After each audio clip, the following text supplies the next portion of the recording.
यानी छठ पूजा का पर्व हमारी वैदिक परंपरा में आने वाले अनेक पर्वों में से सबसे कठिन माना जाने वाला ये छठ पूजा का पर्व है और ऐसा पर्व बस कुछ ही दिनों में आने वाला है।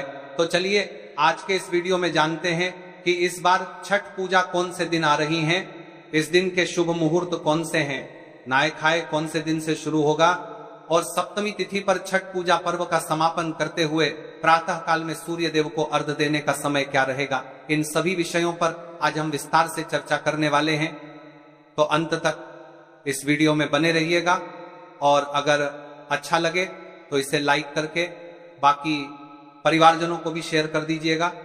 तो आइए आज का छठ पूजा कब है यह विस्तृत वीडियो आरंभ करते हैं।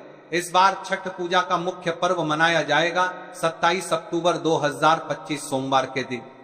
इस बार षष्ठी तिथि का आरंभ होगा 27 अक्टूबर 2025 सुबह 6:04 पर और यह तिथि समाप्त होगी 28 अक्टूबर 2025 सुबह 7:59 पर। अब देखिए छठ पूजा का प्रारंभ 25 अक्टूबर शनिवार से हो जाएगा। ये छठ पूजा का पहला दिन मनाया जाएगा जिसे नहाए खाई के रूप में भी देखा जाता है। छठ पूजा के पहले दिन पवित्र जल में विशेषकर गंगा नदी में डुबकी लगाई जाती है और छठ व्रत का पालन करने वाली स्त्रियां इस दिन मात्र एक समय ही भोजन करती है और यह भोजन भी शुद्ध और सात्विक होता है। इसलिए 25 अक्टूबर को प्रातः काल स्नान और सूर्योदय होने पर सूर्य देव की पूजा की जाती है और इसलिए इस दिन ब्रह्म मुहूर्त का समय रहेगा सुबह 4:46 से लेकर 5:37 के बीच में। इस दिन सूर्योदय होगा सुबह 6:28 पर और सूर्यास्त का समय रहेगा शाम 5:42 पर। इस दिन प्रातः कालीन पूजा करने का समय रहेगा सुबह 5:12 से लेकर 6:28 के बीच में और संध्या काल की पूजा अर्चना करने का समय रहेगा शाम 5:42 से लेकर 6:58 के बीच में। इस दिन रवि योग शुरू हो जाएगा सुबह 7:51 से और यह पूरा होगा अगले दिन 26 अक्टूबर को सुबह 6:29 के बीच में। छठ पूजा का दूसरा दिन खरना के नाम से जाना जाता है और दूसरा दिन रहेगा 26 अक्टूबर 2025 रविवार के दिन। इस दिन संपूर्ण दिवस निर्जला उपवास किया जाता है। संध्या काल में पूजा के बाद प्रसाद के रूप में खीर, रोटी और फल खाए जाते हैं। इस दिन सूर्योदय से लेकर सूर्यास्त तक संपूर्ण निर्जला व्रत रखा जाता है। सूर्यास्त के बाद सूर्य देव को भोजन अर्पित किया जाता है और फिर व्रत का पारण किया जाता है। दूसरे दिन प्रसाद ग्रहण करने के बाद तीसरे दिन का व्रत शुरू हो जाता है। इसलिए 26 अक्टूबर 2025 रविवार को छठ पूजा के दूसरे दिन प्रातः ब्रह्म मुहूर्त का समय रहेगा सुबह 4:45 से लेकर 5:38 के बीच में और सूर्योदय होगा सुबह 6:29 पर। शाम को सूर्यास्त का समय रहेगा शाम 5:41 पर। तो इस प्रकार सुबह 6:29 से आप अपना निर्जल व्रत आरंभ कर सकते हैं और सूर्यास्त के समय यानी कि शाम 5:41 के बाद सूर्य देव को भोजन अर्पित करने के बाद व्रत का पारण कर सकते हैं। इस दिन प्रातः काल में पूजा अर्चना करने का समय रहेगा सुबह 5:12 से लेकर 6:29 तक और संध्या काल में सूर्य देव को भोजन अर्पित करने की और अन्य पूजा करने का समय रहेगा शाम 5:41 से लेकर 6:58 के बीच में। इस दिन सर्वार्थ सिद्धि योग सुबह 10:46 से शुरू हो जाएगा और वह चलेगा अगले दिन सुबह 6:30 तक। रवि योग भी इस दिन लग रहा है जो कि लगेगा सुबह 6:29 से लेकर 10:46 के बीच में। चलिए बात करते हैं छठ पूजा का तीसरा दिन यानी कि मुख्य दिवस जिसे वास्तव में छठ पूजा के नाम से जाना जाता है। वह इस बार आ रहा है 27 अक्टूबर 2025 सोमवार के दिन। इस दिन भी फिर एक बार संपूर्ण दिन निर्जल व्रत रखा जाएगा और अस्त होते हुए सूर्य को अर्घ दिया जाएगा और इस दिन का यह प्रमुख अनुष्ठान माना जाता है। यह वर्ष का एकमात्र दिन और समय होता है जब अस्त होते हुए सूर्य को अर्घ अर्पित किया जाता है और फिर तीसरे दिन का उपवास संपूर्ण रात्रि तक चलता है और तीसरे दिन का उपवास अगले दिन सुबह सूर्योदय के बाद पारण किया जाता है। इस दिन सूर्यास्त के समय नदी या तालाब के किनारे पर जाकर सूर्य देव को अर्घ अर्पित किया जाता है और इसीलिए यह छठ पूजा का सबसे महत्वपूर्ण दिन होता है जब अस्त होते हुए सूर्य को अर्घ अर्पण किया जाता है। तो आइए अब हम देखते हैं कि 27 अक्टूबर 2025 सोमवार के दिन छठ पूजा वाले दिन शुभ मुहूर्त कौन कौन से हैं तो इस दिन प्रातः ब्रह्म मुहूर्त का समय रहेगा सुबह 4:45 से लेकर 5:38 के बीच में। इस दिन सूर्योदय होगा सुबह 6:30 पर और सूर्यास्त का समय रहेगा शाम 5:40 पर। इस दिन प्रातःकालीन पूजा के लिए समय मिल रहा है हमें सुबह 5:30 से लेकर 6:30 के बीच में, और संध्या काल में सूर्य देव को अर्घ अर्पित करने का और संध्याकालीन पूजा करने का समय रहेगा शाम 5:40 से लेकर 6:57 के बीच में। इस दिन रवि योग रहेगा दोपहर में 1:27 से अगले दिन सुबह 6:30 के बीच में। अब छठ पूजा के चौथे यानी कि अंतिम दिवस यानी कि 28 अक्टूबर 2025 मंगलवार के दिन सुबह सुबह उगते हुए सूर्य को अर्घ अर्पण किया जाता है और इसे उषा अर्घ के नाम से जाना जाता है। सूर्य देव को अर्घ देने के बाद 36 घंटे का उपवास पूर्ण किया जाता है और फिर प्रसाद वितरण किया जाता है। इस दिन सूर्य देव को विभिन्न प्रकार के साग, फल, फूल इत्यादि अर्पित किए जाते हैं। उनसे परिवार और समाज की सुखाकारी और कल्याण के लिए प्रार्थना की जाती है। तो इस छठ पूजा के अंतिम दिन पर यानी 28 अक्टूबर को सुबह ब्रह्म मुहूर्त का समय रहेगा सुबह 4:48 से लेकर 5:39 तक और सूर्योदय होगा सुबह 6:30 पर।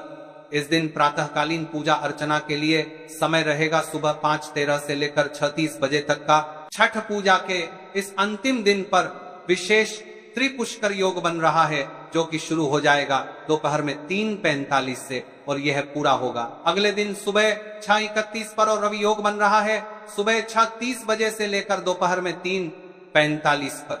छठ पूजा के इस विशेष पर्व को प्रतिहार डाला छठी या फिर सूर्य षष्ठी के नाम से भी जाना जाता है। छठ पूजा वास्तव में प्रकृति को समर्पित एक पर्व है जिसमें सूर्यदेव और छठी मैया की पूजा होती है। यह पर्व 4 दिनों तक चलता है और उसका आरंभ चतुर्थी तिथि से हो जाता है और समापन सप्तमी तिथि पर होता है।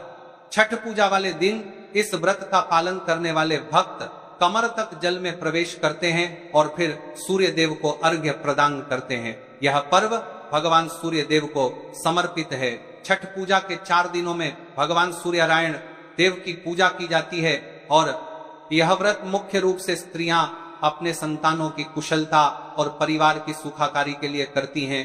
वैसे तो छठ पर्व मुख्य रूप से षष्ठी तिथि के दिन ही मनाया जाता है, लेकिन इसका आरंभ नहाए खाए से हो जाता है।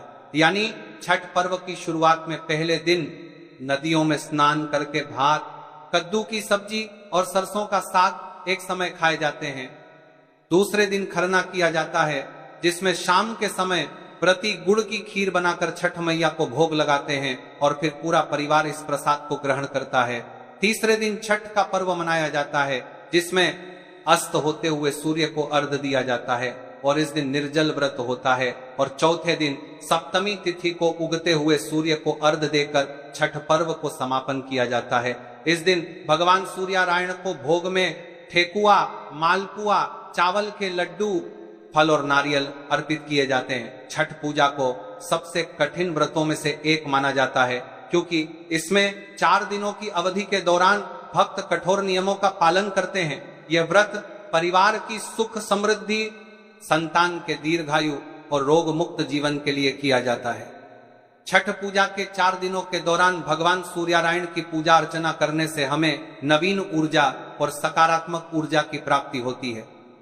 दोस्तों, छठ पूजा का व्रत ऐसी महिलाएं गलती से भी ना रखें, अन्यथा आपकी संतान की मृत्यु हो सकती है, पति पर भारी संकट आ सकते हैं, उल्टा पाप के भागीदार बन सकते हैं। ऐसी महिलाएं छठ पूजा से रहे दूर। दोस्तों, कार्तिक मास की षष्ठी को छठ मनाई जाती है।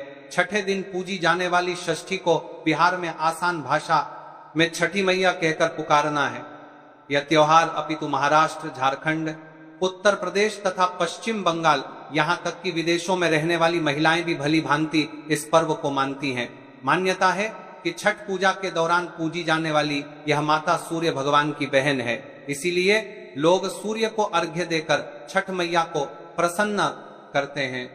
वहीं धर्मशास्त्र और पुराणों में माँ दुर्गा के छठे रूप कात्यायनी देवी को भी छठ माता का ही रूप माना जाता है। छठ मैया को संतान देने वाली माता के नाम से भी जाना जाता है। मान्यता है कि यह पर्व संतान के लिए मनाया जाता है, खासकर वह जोड़े जिन्हें संतान की प्राप्ति नहीं हुई है तो वह छठ का व्रत रखते हैं। वहीं सभी अपने बच्चों की सुख शांति के लिए मनाते हैं। लेकिन क्या आप जानते हैं, कुछ ऐसी महिलाएं भी हैं जिन्हें छठ पूजा का व्रत गलती से भी नहीं रखना चाहिए। ये सबसे बड़ा घोर पाप माना जाता है।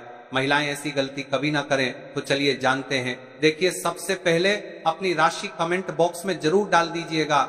यदि आपकी राशि के अनुसार हमारे पास कोई उपाय होगा तो वह आकर हम आपके कमेंट के रिप्लाई में बता देंगे। और हाँ, एक लाइक जरूर करें।